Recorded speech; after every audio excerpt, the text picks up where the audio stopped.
BBC မြန်မာပိုင်းအစီအစဉ်ရဲ့ရေဒီယိုသတင်းတွေကိုလန်ဒန်ကနေတိုက်ရိုက်တင်ဆက်ပေးနေပါပြီ။မြစ်ကြီးနားလေဆိပ်တိုက်ခိုက်ခံရမှုအပေါ်ဒေသခံတွေပြောတာကအရပ်ဘက်တော့လေစိတ်ကိုတော့မတိုက်ခိုက်သင့်ဘူးပေါ့နော်ဒီလူမမာတွေပါလေမြကြီးနားကိုတော့ခုမြကြီးနားနေမနိုင်လို့မလေးလွှဲရမယ်ကိစ္စမျိုးတွေဆိုရင်လေချောင်းမဲ့ပဲအဆင်ပြေပါပေါ့နော် BNR ဘုံနဂါတပ်ဖွဲ့ဝင်တွေထပ်မံလက်နက်ချမှုတွေရှိလာခဲ့ပြီးတဲ့နောက်စကိုင်းတလွှားကြုံရမယ့်စိန်ခေါ်မှုကဒီ BNR လေးလိုတက်ကိုတောင်မှပဲကင်တွဲကထိန်းချုပ်ရခက်တဲ့အနေထားမှာနောက်ကစစ်တပ်ဘက်ကဘက်ကရှိမယ်ဆိုတော့ဒီဒေတာရင်းတော်လိုင်းတက်တွေဖို့ကတော့စိန်ခေါ်မှုကြီးကြီးမားမားတစ်ခုတော့ရင်ဆိုင်ရတော့မဲ့အနေအထားမျိုးလိုပဲကျွန်တော်တို့ကတော့သုံးသပ်ပါတယ်ဗျာဒီသတင်းတွေနားဆင်ရဖို့ရှိပါတယ်ကျွန်မစန္ဒာဝဲပါရှင်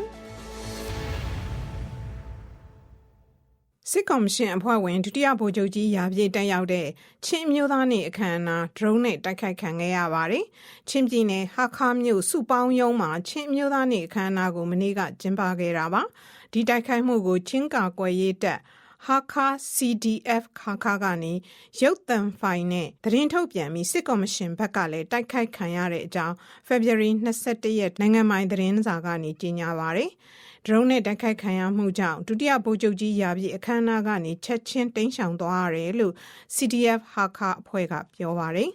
။တခါမန္တလေးတိုင်းနထိုးကြီးမှာအမျိုးသားညီညွတ်ရေးအစိုးရ NUG ရဲ့မြေအောက်ဆေးရုံမိုင်းခွဲဖျက်ဆီးခံလိုက်ရတယ်လို့နထိုးကြီးမြို့နယ်ပြည်သူ့ကာကွယ်ရေးအဖွဲ့ပကဖတာဝန်ရှိသူတယောက်ကပြောပါတယ်။ဒီဆေးရုံဟာပဲကြီးခင်းကျေးရွာအနီးမှာရှိပြီး2024နှစ်ကုန်ပိုင်းကမှကုသရေးလုပ်ငန်းတွေစပြီးလဲပတ်ခဲ့တာလို့ဆိုပါတယ်။စစ်ကော်မရှင်တပ်တွေဆေးရုံကိုဖျက်ဆီးမှုမလုပ်ခင်10ရက်လောက်အလိုမှာ February လဒုတိယပတ်လောက်ကလေးကဆေးရုံဝန်ထမ်းတွေနဲ့လူနာတွေကိုတခြားတနေရာကိုရွှေ့ပြောင်းခဲ့တာကြောင့်လူထိခိုက်တာတော့မရှိဘူးလို့သူကပြောပါတယ်။လက်ရှိမှာလဲစစ်တပ်ဟာနထိုးကြီးမြောက်ဖက်ချမ်းပြင်စီနထိုးကြီးမြင်းကြံလမ်းပိုင်းမြောက်ချမ်းကနေရွာတွေကိုအင်အားရာနဲ့ချီစစ်ကြောင်းတွေဖြန့်ပြီးထိုးကရွာကိုမိရှို့နေတယ်လို့မြေပြင်အခြေအနေသိရှိသူတွေကပြောပါတယ်။ပြည်သူ့ရှေ့ဆောင်ပါတီဥက္ကဋ္ဌဒေါ်သက်ခိုင်ယာရုကနေအနားယူလိုက်တယ်လို့ဥက္ကဋ္ဌသစ်ဖြစ်လာသူဦးစောဟန်အေးကပြောပါတယ်။ဒေါ်သက်ခိုင်ဟာပါတီဂုဏ်ထူးဆောင်နာယကအဖြစ်ဆက်လက်ဆောင်ရွက်သွားမှာဖြစ်ပြီးပါတီဗဟိုအလုပ်မှုဆောင် CEC နဲ့ပါတီလုပ်ငန်းတွေမှာပါဝင်မှာမဟုတ်တော့ဘူးလို့သိရပါတယ်။တစ်ချိန်တည်းမှာပါတီရဲ့ဗဟိုအလုပ်မှုဆောင်အဖွဲ့ကိုလည်းပြန်လည်ပြင်ဆင်ဖွဲ့စည်းလိုက်ပြီး CEC အသစ်9ဦးထပ်ခန့်လိုက်ပါတယ်။လူသိများတဲ့နိုင်ငံရေးသမားဒေါ်သက်ခိုင်ဟာ2025ရွေးကောက်ပွဲမှာသူဝိုင်းစီးပွားရေးလုပ်ငန်းရဲ့ငွေကြေးကိစ္စအကြောင်းပြုပြီးဝင်ရောက်ရှင်ပြိုင်ခွင့်ပိတ်ပင်ခံထားခဲ့ရပါတယ်။ဒါအပြင်ခွင့်ပြုချက်မရဘဲတန်ယုံတစ်ခုနဲ့တွဲဆုံခဲ့မိလို့ဆိုပြီးပြည်ထောင်စုရွေးကောက်ပွဲကော်မရှင်ရဲ့သတိပေးမှုကိုခံထားရသူတူဖြစ်တယ်လို့သူ့ကိုဥပဒေအရအရေးယူမယ်လို့ရွေးကောက်ပွဲကော်မရှင်ကထုတ်ပြန်ထားပါတယ်။နိုင်ငံတကာသတင်းတွေဘက်မှာတော့ပြင်သစ်မှာပြီးခဲ့တဲ့အပတ်တုန်းကလက်ဝဲစွန်းသမားတွေရဲ့လက်ချက်နဲ့ចောင်းသားတယောက်အသက်ခံရတဲ့အထိမ်းအမှတ်လီယွန်နဲ့တခြားမြို့ကြီးတွေမှာကျင်းပဖို့လက်ရရိန်းသမားတွေစုယုံနေကြပါတယ်။နိုင်ငံအနောက်ပိုင်းရိန်းမြို့မှာအနှဲငယ်ရုံငင်းဆန်ခတ်ဖြစ်ခဲ့ပေမဲ့မြို့လယ်မှာအဓိကရုဏ်းနှိမ်နင်းမှုလုံခြုံရေးအလုံးလောက်ချထားတယ်လို့ပြင်သစ်ရဲတွေကပြောပါတယ်။သမ္မတအီမန်နျူယ်မက်ခရွန်ကလည်းအခြေအနေတည်ငြိမ်မှုရှိစေဖို့ပန်ကြားထားပါတယ်။ Contenti Ranch ဟာလက်ရရိန်း France and Bow Party အဖွဲ့ဝင်တယောက်ပြုလုပ်တဲ့အခမ်းအနားတစ်ခုနာမှာရိုက်တက်ခံခဲ့ရတာပါ။ဒီကိစ္စနဲ့ပတ်သက်လို့တန်တရားရှိသူ17ယောက်ကိုအာဏာပိုင်တွေကထိန်းသိမ်းထားပါတယ်။တောင်ဆူဒန်မှာအစိုးရနဲ့အတိုက်အခံကြားပြိပခဖြစ်နေတာဟာကမ္ဘာပေါ်မှာလူတွေသိမ့်မသိတဲ့အဆိုးရွားဆုံးဒုက္ခရောက်နေတဲ့နိုင်ငံဖြစ်အောင်ဖန်တီးနေတယ်လို့ပဲလို့ကုလသမဂ္ဂလူ့အခွင့်အရေးမင်းကြီး Tom Fletcher ကပြောပါတယ်။သူဟာနိုင်မြင့်အထက်ပိုင်းနဲ့ဂျွန်လိုင်းဘက်ကို900ကြာခီးစဉ်သွားရောက်ရင်အရက်သားတွေနဲ့လူမှုကွယ်ဆက်ရေးဝန်ထမ်းတွေအသက်အန္တရာယ်ကြီးထွားလာနေမှုကိုသတိပေးခဲ့ပါတယ်။တိုက်ပွဲတွေကြောင့်လူတွေသိန်းနဲ့ချီအိုးအိမ်ဆွန့်ခွာပြေးနေရတယ်လို့သူကဆိုပါတယ်။အစိုးရတပ်ဖွဲ့တွေနဲ့ယာဒူးကရက်ဆိုင်ခံထားရတဲ့ဒုသမ္မတရီယက်မချာရဲ့သစ္စာခံတဲ့တပ်တွေကြားတိုက်ပွဲတွေထပ်ဖြစ်နေတာကြောင့်တောင်ဆူဒန်ဟာပြည်တွင်းစစ်ထဲပြန်ရောက်သွားနိုင်တဲ့အခြေအနေစိုက်နေပါတယ်။အိန္ဒိယနိုင်ငံမှာအသက်18နှစ်အရွယ်မိန်းကလေးတယောက်ဟာအတွင်းလူနာအဖြစ်ဆေးရုံတက်ကုသမှုခံယူနေရင်ဆောင်းမွဲလာပြေခဲ့လို့တိုင်းပြည်လုံးရဲ့ချီးမွမ်းထောပနာပြုခံနေရပါတယ်။ခနစ်ခါဟာကြွက်သားယိုယွင်းပျက်စီးတဲ့ဝေဒနာခံစားနေရပြီးအဆုတ်အေးပတ်လို့အသက်ရှူစက်နဲ့ ချန်ဒီဂါပြည်နယ်မှာဆေးရုံတက်ကုသမှုခံနေရတာ73ရက်ရှိပါပြီ။သူဟာယူပဗေဒဘာသာကိုဖေးဆိုဖို့ဆေးရုံကနေလူနာတင်ကားနဲ့တွားရောက်ခါဆမ်မွဲကန်နဲ့ကိုဘိန်းတက်ကလထိုင်နဲ့ဝင်ပြီးအောက်ဆီဂျင်ပိုက်တန်းလန်းနဲ့စာဖြေခဲ့သူဖြစ်ပါတယ်။သမီးဖြစ်သူရဲ့ဆမ်မွဲဖြေဖို့လက်လွတ်မခံတဲ့စိတ်ဓာတ်ဟာချီးကျူးပွဲဖြစ်ပြီးသူ့ရဲ့ခိုင်မာတဲ့စိတ်ဓာတ်ကလေးစားစရာကောင်းတယ်လို့ဖခင်ဖြစ်သူကပြောပါတယ်။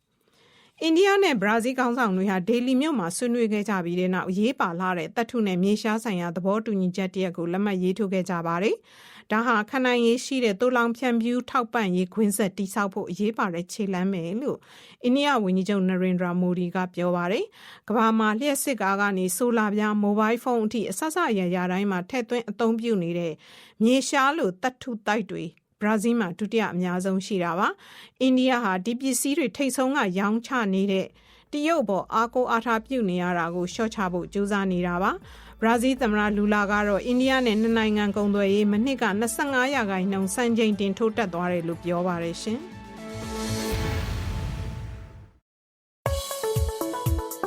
BBC ကထုတ်လွှင့်နေတဲ့အစီအစဉ်တွေကို Radio Online နဲ့ရုပ်မြင်သံကြားတွေကသာမကပဲလူမှုကွန်ရက်တွေကလည်းဖတ်ရှုနားဆင်နိုင်ကြပါတယ်။ Facebook, YouTube, Instagram နဲ့ Viber တို့မှာဆိုရင် BBC News မြန်မာစာမျက်နှာကနေဖတ်ရှုနားဆင်နိုင်ပါတယ်။ BBC TV အစီအစဉ်ကိုMisima TV မှာရှုစားနိုင်ကြပါတယ်။ကိုယ်ပဲနေရာပဲရောက်နေ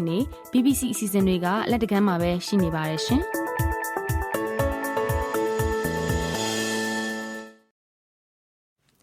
အခုတော့သတင်းလွှာတွေအလဲပါကချင်ပြည်နယ်မြစ်ကြီးနားလေဆိပ်ကနေမန္တလေးမြို့ကိုပြန်တမ်းမဲ့မြန်မာအမျိုးသားလေကြောင်းလိုင်း MNA ပိုင်းခီးသည်တင်လေရင်ထွက်ခါကနေအချိန်မနေ့ည8 နာရီဝန်းကျင်မှာဒရုန်းနဲ့ပစ်ခတ်တိုက်ခိုက်ခံခဲ့ရပါတယ်။ဒီတိုက်ခိုက်မှုကြောင့်လေကြောင်းခီးစဉ်တွေ3လလောက်ရပ်နားထားမယ်လို့သတင်းတွေထွက်နေပါတယ်။ဒီလိုရပ်နားလိုက်ရင်လူထုအနေနဲ့ဘလို့အခက်အခဲရှိလာနိုင်မလဲမနှင်းမို့ကပြောပြပေးမှာပါ။ FPV Suicide Drone ဆိုတဲ့အသေးခံ drone တွေနဲ့တိုက်ခိုက်မှုကြောင့် MNA လေယာဉ်ကောင်းပိုင်းအလဲပိုင်းနဲ့အမြီးပိုင်းတွေထိခိုက်ခဲ့တယ်လို့စစ်ကော်မရှင်ကသတင်းထုတ်ပြန်ပါတယ်။လေယာဉ်ဝန်ထမ်းတွေနဲ့ခီးသွွားပြည်သူတွေထိခိုက်မှုမရှိဘဲစစ်တပ်ကလုံခြုံရေးပေးပြီးခေါ်ထုတ်သွားတယ်လို့မြစ်ကြီးနားဒေသခံတွေကပြောပါတယ်။စစ်ကော်မရှင်ကတော့ဒီတိုက်ခိုက်မှုကို KIA နဲ့ PDF တွေကပြုလုပ်တာလို့ဆိုပါတယ်။ကချင်လွတ်လပ်ရေးတပ်မတော် KIA ပြောခွင့်ရဗိုလ်မှူးကြီးနော်ဘူကတော့ KIA အနေနဲ့ပြည်သူလူထုစီးနှင်းတဲ့လေကြောင်းလိုင်းတွေကိုတိုက်ခိုက်ဖို့မူဝါဒမရှိသလိုပြစ်စရာအကြောင်းလည်းမရှိဘူးလို့ BBC ကိုပြောပါတယ်။ FPV Suicide Drone ဆိုတာကချိန်နှုန်းနဲ့မောင်းနှင်တာမဟုတ်ပဲ Fiber ကြိုးမြင်လေးနဲ့တွဲတန်းပြီးမောင်းနှင်ရတာလို့ CDM အရာရှိတွေကပြောပါတယ်။ဒီလို drone တွေကိုဘယ်သူတွေအသုံးပြုနိုင်မှာတလဲလေတပ် CDM တက်ကြက်ကြီးစေရကအခုလိုပြောပါတယ်။ပုံမှန်ဆိုလို့ရှိရင်9ကီလိုမီတာနဲ့10ကီလိုမီတာကြားဒါသုံးလို့ရတယ်ပေါ့နော်။အခုလက်ရှိသုံးသွားတဲ့ဟာဆိုအဲ့လောက်ကနေသုံးသွားတဲ့Fiber Drone လို့ယူဆတာဘူး။ဒေါ်လာရေးဖွဲ့တွေမှာလက်ရှိအနေထားအရသုံးဖို့စ조사နေတယ်တွေ့ရတယ်။ဥပမာနေရာတိုင်းမှာသုံးတာတော့မတွေ့သေးဘူးပေါ့နော်။စစ်တပ်နဲ့ခုန EAO ဆိုလို့ရှိရင်လည်းပတ်စံချမ်းသာတဲ့ EAO တွေတော့သုံးနိုင်မှာ။တာမန်ဒေါ်လာရေးဖွဲ့တွေကသုံးနိုင်ဖို့မလွယ်ဘူး။ဗမော်မှာတိုက်ပွဲတွေဖြစ်နေတာကြောင့်မြစ်ကြီးနားကိုရေလမ်းကနေသွားဖို့ခက်ခဲပြီးကုန်းလမ်းမှာလည်းတိုက်ပွဲတွေကြောင့်မကြာခဏလမ်းပိတ်တာတွေရှိနေတယ်လို့ဒေသခံတွေကပြောပါတယ်။မြန်မာအမျိုးသားလေကြောင်းလိုင်းတိုက်ခိုက်ခံရပြီးတဲ့နောက်မှာမြစ်ကြီးနားလေဆိပ်ကို3လရပ်နာထားမယ်လို့လေဆိပ်ဝန်ထမ်းတွေကပြောဆိုကြောင်းသိရှိသူတို့ကပြောပါတယ်။လေဆိပ်ကိုအချိန်တော်ကြာရပ်နာထားမယ်ဆိုရင်ဘလို့အခက်အခဲတွေရှိလာနိုင်မလဲ။မြေပြင်အခြေအနေသိရှိသူတို့ကအခုလိုပြောပါတယ်။လေဆိပ်ကကျွန်တော်တို့ဒီမြစ်ကြီးနားမြို့ဝတူတယ်မကောက်ဘူးเนาะဒီကချင်ပြည်နယ်တစ်ခုလုံးတော်ပြီးတော့ရေးပါတာလို့ပြောလို့ရပါတယ်ဒီလူမမာတွေပါတယ်မြစ်ကြီးနားကိုတော့ခုမြစ်ကြီးနားနေမနိုင်လို့မလေးလွှဲရမယ်ကိစ္စမျိုးတွေဆိုရင်လေချောင်းမဲ့ပဲအဆင်ပြေပါဘောเนาะဒါတော့မြစ်ကြီးနားဒီမြို့ပေါ်တင်မကောက်ဘူးဒီကချင်ပြည်နယ်လုံးတချို့တော်များများကဒီကိစ္စပေါ်မှာဝေဖန်ကြတာပေါ့เนาะအရက်ဖက်တော့လေဆိပ်ကိုတော့မတိုက်ခိုက်သင့်ဘူးပေါ့เนาะMNA လေရင်တိုက်ခိုက်ခံရပြီးညတနာရီခွဲလောက်မှာမြောက်ပိုင်းတိုင်းစစ်ဌာနချုပ်နဲ့ကပ်ရက်မှာရှိတဲ့တပ်ရင်း21ကပစ်ခတ်လို့မြစ်ကြီးနားမြို့စီတာပူရက်ကွက်ထဲကိုလက်နက်ကြီးကြီးကျပြီးအမျိုးသမီး2ဦးနဲ့အမျိုးသား2ဦးထိခိုက်ဒဏ်ရာရရှိခဲ့တယ်လို့ဒေသခံတွေကပြောပါတယ်။ခီးတဲ့တင်လေရင်တိုက်ခိုက်ခံရတဲ့ February 20ရက်နေ့မှာပဲလျှက်စစ်နဲ့စွမ်းရည်ဖွံ့ဖြိုးရေးကော်မရှင်ဥက္ကဋ္ဌဖြစ်တာဝန်ယူထားတဲ့စစ်ကော်မရှင်ရဲ့ဝန်ကြီးဦးတင်အောင်ဆန်းနဲ့အဖွဲ့ဟာမြစ်ဆုံစီမံကိန်းအတွက်ဒေသခံတွေနဲ့မြစ်ကြီးနားမြို့မှာတွေ့ဆုံခဲ့ပါတယ်ရှင်။မနှင်းမို့ဖြစ်ပါတယ်။တခါစကိုင်းတိုင်းပလဲမြို့နယ်ထဲမှာအင်အားအတန့်အသင့်ရှိတဲ့ဒေသကာကွယ်ရေးအဖွဲ့ BNR ခေါင်းဆောင်ဘိုးနဂါစစ်တပ်စီမှာလက်နက်ချခဲ့ပြီးတဲ့နောက်သူ့လူတချို့ပါစစ်ကော်မရှင်ထံအခုရက်ပိုင်းအတွင်းထပ်မံလက်နက်ချခဲ့ပါတယ်။ဒေသရင်းအင်အားရှိတဲ့အဖွဲ့တစ်ခုစစ်တပ်စီလက်နက်ချခဲ့တာဟာစကိုင်းတိုင်းကတော်လှန်ရေးအင်အားစုတွေနဲ့စီရေးအပေါ်ဘယ်လိုသက်ရောက်မှုတွေရှိလာနိုင်မှာပါလဲ။ကိုဘိုဘိုကပြောပြပေးမှာပါ။ ဘုံနဂါနဲ့အဖွဲ့ဟာဒေသတွေကတခြားတော်လှန်ရေးအင်အားစုတွေနဲ့ဆက်ဆက်ခဲ့ဘူးတာမဟာမိတ်လုပ်ခဲ့တာတွေရှိလို့အဲ့ဒီအဖွဲ့တွေပြင်တော်လှန်ရေးတပ်တွေအင်အားစုတွေနဲ့ကူညီပေးနေသူတွေအနေနဲ့စခန်းတီနေရာဒေသတွေသတင်းပေါက်နိုင်လို့စိုးရိမ်နေရတယ်လို့တော်လှန်ရေးတပ်တွေကဆိုပါတယ်လက်ရှိချိန်မှာလဲစစ်တပ်ကဘုံနဂါနဲ့အဖွဲ့ထိန်းချုပ်ခဲ့တဲ့ရွာမှာအထိုင်ချတပ်ဆွဲထားလို့အဲ့ဒီရွာကိုခြေပြုတ်ပြီးတခြားဒေသတွေကိုစစ်ကြောင်းထိုးစီးနေတာတွေလုပ်နိုင်တယ်လို့တော်လှန်ရေးတပ်တွေကဆိုပါတယ်ဘုံနဂါနဲ့သူ့လူတချို့စစ်တပ်စီကိုလက်နက်ချလိုက်တာဟာစကိုင်းတိုင်းတွေကတော်လှန်ရေးတပ်တွေအပေါ်ဘလို့သက်ရောက်လာနိုင်တယ်စကိုင်းတိုင်းတွေကတော်လှန်ရေးသမားတယောက်ဖြစ်တဲ့ကိုစိုးဝင်းဆွေပြောတာကသူ့ရဲ့ဇာတိရွာကိုပဲပြူရွာအဖြစ်ပြောင်းလဲပြီးတော့စစ်တပ်ကအထိုင်ချတပ်ဆွဲတော့မှလားပေါ့ဒါတွက်ဆစရာတခုရှိတယ်နောက်တစ်ခုကတော့ပလဲဒေတာတွင်းမှာဆိုရင်ဒါပြူရွာတွေရှိတယ်အင်မထီတို့ဇီးပြူကုန်းတို့အစကနေကဒီပြူရွာတွေမှာပဲငကားကိုပြည်သူ့စစ်အသွင်ပြူကောင်းဆောင်အသွင်နဲ့အထိုင်ချပြီးတော့ဒေါ်လာအေအားစုတွေကိုတိုက်ခိုက်တာလှုပ်ခိုင်းမလားဒါမှမဟုတ်မြင်းကြံကတရားရုံမုံတို့လိုမျိုးပေါ့နော်ပြည်သူ့စစ်ဆန်စစ်ကြောင်းတွေဖွဲ့စည်းပေးလက်နက်တွေတက်ဆင်ပေးတာမျိုးလုပ်မလားပေါ့ဗျာတွက်ဆစရာတွေကတော့အမျိုးမျိုးရှိတယ်ဘုံနဂါနဲ့သူ့လူတချို့ဟာပလဲဒေသခံတပ်တွေဖြစ်ခဲ့လို့စစ်တပ်တွေတိုက်ခိုက်ပေးဖို့ဒေသထဲမှာလမ်းပြနိုင်တယ်လို့ NUG တော်လှန်ရေးတပ်တွေနဲ့လည်းပြိပက္ခတွေရှိခဲ့လို့ဒေသရင်းတပ်ဖွဲ့တွေအနေနဲ့သတိထားဖို့လိုတယ်လို့ CDM ဘူကြီးစင်ရောကပြောပါတယ်ဒေသရင်းတော်လှန်ရေးတပ်တွေကတော့မူလမှာပေါ့နော်လက်နဲ့အင်အားခဲယမ်းတိတ်မရှိတဲ့ဒီ BNR လေးလိုတပ်ကိုတောင်မှပဲသူတို့အတွက်ကင်တွဲရထိန်းချုပ်ရခက်တဲ့အနေထားမှာနောက်ကစစ်တပ်ဘက်ကဘက်ကရှိမယ်သူတို့ကပြီးတော့ကျွန်တော်ဒီစကိုင်းတိုင်းကတော်လှန်ရေးအဖွဲ့တွေနဲ့ချိတ်ဆက်မှုတွေအားကောင်းခဲ့တာဆိုတော့ဒီဒေသရင်းတော်လှန်ရေးတပ်တွေဖို့ကတော့နည်းနည်းစိန်ခေါ်မှုကြီးမားတခုတော့ရင်ဆိုင်ရတော့မဲ့အနေအထားမျိုးလိုပဲကျွန်တော်တို့ကတော့သုံးသပ်ပါတယ်ဗျာလက်ရှိချိန်မှာဘုံနဂါနဲ့ဖွဲ့ဝင်တွေကိုစစ်တပ်ကမုံရွာခြေစိုက်အမှတ်7အစစ်မြင့်ဆက်သွယ်ရေးတပ်ထဲမှာသီးခြားစီထားသလိုနေပြည်တော်စစ်ဘက်ရေးရာလုံခြုံရေးအရာရှိချုပ်ရုံးကအရာရှိတွေကိုယ်တိုင်လာစစ်နေတယ်လို့သတင်းရရှိကြောင်းသူကဆိုပါတယ်ဒါကြောင့်စစ်တပ်ဟာဘုံနဂါနဲ့အဖွဲ့တွေရဲ့ဖော်ထုတ်ချက်တွေကိုဆက်စစ်ဆေးပြီးရင်စကိုင်းတိုင်းပလဲရင်းမပင်ဒေသတဝိုက်ကိုအထူးစစ်ဆင်ရေးပုံစံမျိုးလှုပ်လာနိုင်တယ်လို့သူကပြောပါတယ်ကိုဘိုဘိုဖြစ်ပါတယ်ရန်ကုန်မှာအခုကာလလျှက်စစ်မီပုံမှန်နှီးပါရနေပေမဲ့နှွေမှာဘလို့အခြေအနေရှိလာနိုင်ပါသလဲစမှုစုံတွေမှာလျှက်စစ်မီရရှိမှုနဲ့နှွေကာလဖြစ်လာနိုင်မဲ့အခြေအနေကိုကိုခင်းကိုစိုးကပြောပြပေးမှာပါစစ်ကော်မရှင်ရဲ့ရွေးကောက်ပွဲတွေစတင်ခဲ့တဲ့ဒီဇင်ဘာလကုန်ပိုင်းကစလို့ရန်ကုန်ကမြို့နယ်အများစုလက်တလုံးမှာလျှက်စစ်မီ24နာရီရရှိနေကြပါတယ်ခဏတစ်ပြုတ်မီးပြတ်တာမျိုးတော့ဆက်ရှိနေသေးပေမဲ့အချိန်အများစုတော့မီးရကြပါတယ်ဒါပေမဲ့လာမယ့်ကာလတွေဟာနွေရာသီကိုဝင်ရောက်တော့မှာဖြစ်တဲ့အတွက်မြင့်တက်လာတဲ့နေအပူချိန်တွေကြောင့်လျှက်စစ်မီးပြတ်တောက်တာမျိုးတွေရှိလာတဲ့အခါအခက်အခဲတွေရှိလာမှာကိုတော့မြို့ကန်တွေကစိုးရိမ်နေကြပါတယ်ရန်ကုန်ကစက်မှုစုံ29စုံကိုလည်းတယူနစ်900ကျပ်နဲ့24နာရီမီးပေးထားပါတယ်စက်မှုစုံတွေကိုတော့သဘာဝတက်ငွေအရေကနေလျှက်စစ်ထုတ်ယူတဲ့စက်ရုံတွေကတဆင့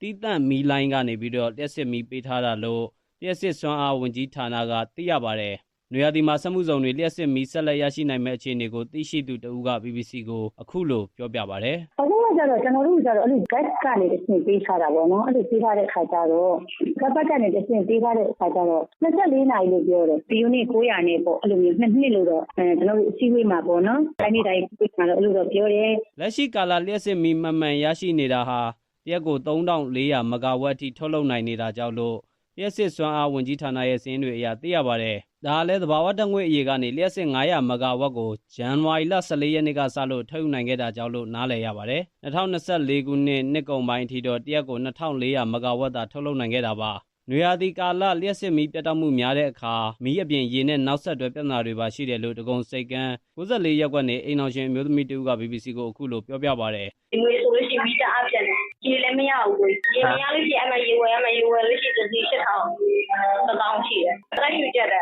တော်တော်ဆိုအားသွင်းမှငါဝယ်ထားတယ်။ဒီကနောက်ဆုံးမှမဟုတ်တော့ဘူး။ဟိုကလုံးမီးမှန်တော့မှပြီးတော့ကားတွေတောင်းတန်တယ်ဖေဖော်ဝါရီလတတိယပတ်ကစလို့အပူချိန်တွေမြင့်တက်လာတဲ့ခံစားမှုကိုရန်ကုန်ကလူအများစုတိတိတတ်တာခံစားလာနေရပါတယ်။လက်ရှိအချိန်မှာတော့ကမ္ဘာအပူချိန်အမြင့်ဆုံးမြို့15မြို့ထဲမှာမင်းဘူးမြို့ကပါဝင်နေပါတယ်။ဒါမဲ့နွေရာသီဟာလာနီညာနဲ့အယ်နီညိုကြားက neutral လို့ခေါ်တဲ့ရာသီဥတုအခြေအနေဖြစ်တယ်လို့မိုးလေဝသလေ့လာသူဦးဝင်းနိုင်က BBC ကိုပြောပါတယ်ခင်ဗျာ။